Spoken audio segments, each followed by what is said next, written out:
Karangasem tusuk anak di bawah umur saat mabuk, pelaku mengaku menyesal. Ike, 23, hanya bisa menunduk saat digiring di Polres Karangasem, Bali, Selasa 22 Juli 2025.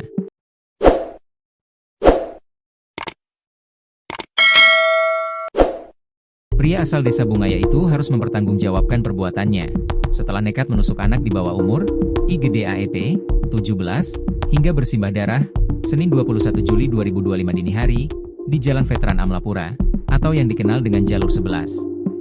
"Saya sedikit mabuk," ujar Ike ketika ditanya aparat kepolisian. Pria berbadan kurus itu mengaku menyesali perbuatannya. "Masalah jangnya saat ini harus dilalui di jeruji besi. Saya sangat menyesal," ungkapnya singkat.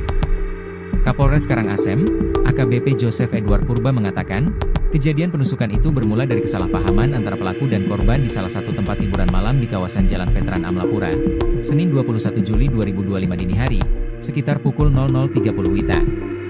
Pelaku dan korban saat itu menikmati musik dan berjoget hingga saling bersenggolan. Hal ini menjadi pemicu keributan yang berlanjut di luar tempat hiburan malam. Ketika berada di luar, pelaku langsung mengambil pisau di sepeda motornya. Seketika pelaku menusuk perut bagian kiri korban hingga bersimbah darah. Korban lalu dilarikan ke rumah sakit dalam kondisi kritis, sementara pelaku langsung kabur.